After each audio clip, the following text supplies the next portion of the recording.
ಯೆರೆಮೀಯನ ಪ್ರವಾದನೆಯ ಗ್ರಂಥ 18ನೇ ಅಧ್ಯಾಯ 6ನೆಯ ವಾಕ್ಯ. ಇಸ್ರಾಯೇಲ್ ಮನೆತನದವರೇ, ಜೇಡಿ ಮಣ್ಣು ಕುಂಬಾರನ ಕೈಯಲ್ಲಿ ಹೇಗೋ ಹಾಗೆಯೇ ನೀವು ನನ್ನ ಕೈಯಲ್ಲಿದ್ದೀರಿ.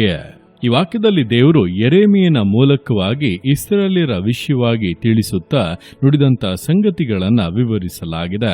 ನೋಡುವಂತ ಸಮಯದಲ್ಲಿ ದೇವರು ಯೆರೆಮೀಯನಿಗೆ ನೀನೆದ್ದು ಕುಂಬಾರನ ಮನೆಗೆ ಇಳಿದು ಹೋಗು ಎಂಬುದಾಗಿ ಹೇಳಿದರು. ಯೆರೆಮೀಯನು ಅಲ್ಲಿಗೆ ಹೋದಾಗ ಕುಂಬಾರನಾದರೂ ಚಕ್ರದ ಮೇಲೆ ಜೇಡಿ ಮಣ್ಣಿನಿಂದ ಒಂದು ಪಾತ್ರೆಯನ್ನ ಮಾಡುತ್ತಾ ಇದ್ದನು. ಆ ಪಾತ್ರೆಯು ಅವನ ಕೈಯಲ್ಲಿ ಕೆಟ್ಟು ಹೋಯಿತು.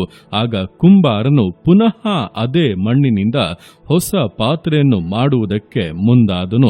ಆಗ ದೇವರು ಯೆರೆಮೀಯನೊಟ್ಟಿಗೆ ಮಾತನಾಡುತ್ತಾ, ಇಸ್ರಾಯೇಲ್ ಮನೆತನದವರೇ, ಜೇಡಿ ಮಣ್ಣು ಕುಂಬಾರನ ಕೈಯಲ್ಲಿ ಹೇಗೋ ಹಾಗೆಯೇ ನೀವು ನನ್ನ ಕೈಯಲ್ಲಿದ್ದೀರಿ ಎಂಬುದಾಗಿ ಈ ಮಾತುಗಳನ್ನ ಅನುಗ್ರಹಿಸುತ್ತಾ ಇದ್ದಾರೆ.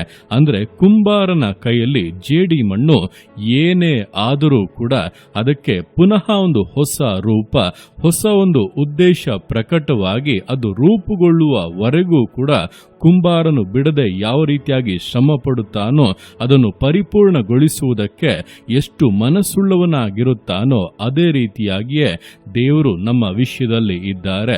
ಆತನ ಕರಗಳಲ್ಲಿ ನಾವು ಇರುವುದರಿಂದ ನಾವು ಸರಿ ಹೋಗುವವರೆಗೂ, ನಮ್ಮ ಜೀವಿತವು ಆತನು ಬಯಸುವ ಹಾಗೆ ಮಾರ್ಪಡುವವರೆಗೂ, ಪರಿಪೂರ್ಣತೆ ಬರುವವರೆಗೂ ಕೂಡ ದೇವರು ನಮ್ಮನ್ನ ಬಿಡದೆ ನಮ್ಮ ಜೀವಿತಗಳನ್ನ ರೂಪಿಸಿ ತಿದ್ದಿ ತೀಡಿ ಒಳ್ಳೆ ಆಕೃತಿಯನ್ನ ಕೊಟ್ಟು ಸುಂದರವಾಗಿ ಉಪಯೋಗಕರುವಂತ ಪಾತ್ರೆಯಾಗಿ ಮಾರ್ಪಡಿಸುತ್ತಲೇ ಇರುತ್ತಾರೆ.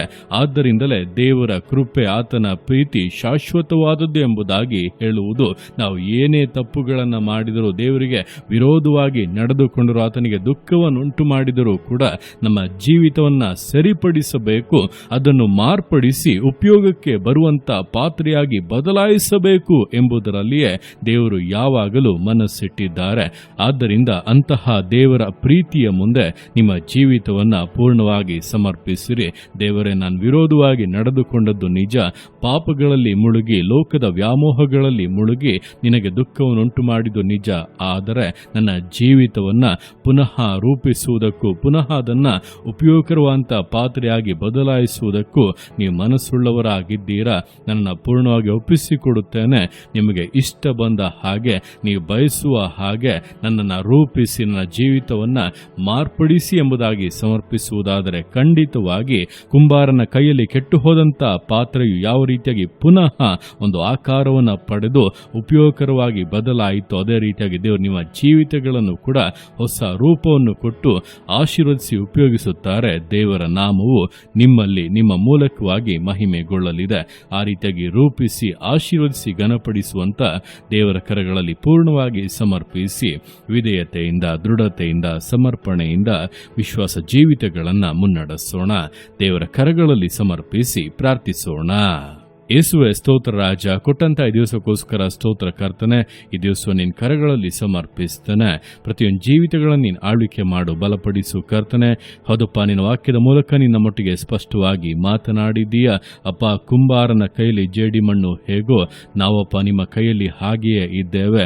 ನಾವು ಒಡೆದು ಹೋದರೂ ಕೂಡ, ನಾವು ನಿಮಗೆ ಅಪ್ಪ ಸ್ತೋತ್ರ ರಾಜ ವೇದನೆಯನ್ನ, ದುಃಖವನ್ನು ಉಂಟು ಮಾಡಿದರೂ ಕೂಡ ನೀವು ನಮ್ಮ ವಿಷಯವಾಗಿ ಅಪ್ಪ ಕಾಳಜಿಯಿಂದಿರುವಂಥ ದೇವರು, ಪ್ರೀತಿಯಿಂದಿರುವ ದೇವರು ಪುನಃ ನಮ್ಮ ಜೀವಿತವನ್ನು ರೂಪಿಸುವುದಕ್ಕೂ, ಬಲಪಡಿಸುವುದಕ್ಕೂ, ಆಶೀರ್ವದಿಸುವುದಕ್ಕೂ ಮನಸ್ಸುಳ್ಳಂತ ದೇವರ ಪಾದನ ಅರಿತು ಈ ದಿವಸ ಪೂರ್ಣವಾಗಿ ಸಮರ್ಪಿಸುತ್ತಾ ಇದ್ದೇವೆ. ನಮ್ಮನ್ನಪ್ಪ ಕರಗಳಲ್ಲಿ ತೆಗೆದುಕೊಂಡು ರೂಪಿಸು.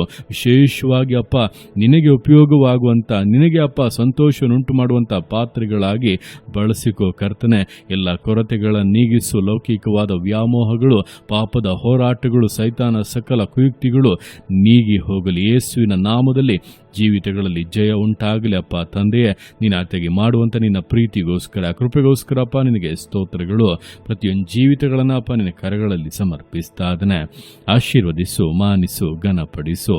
ಎಲ್ಲ ನಿನ್ನ ಕರಗಳಲ್ಲಿ ಸಮರ್ಪಿಸಿ ಎಲ್ಲ ಸುತ್ತಿಗೆ ನಮ್ಮೊಬ್ಬನಿಗೆ ಸಲ್ಲಿಸಿ ಯೇಸುವಿನ ನಾಮದಲ್ಲಿ ಬೇಡುತ್ತೇನೆ ನಮ್ಮ ತಂದೆಯೇ. ಆಮೇನ್, ಆಮೇನ್.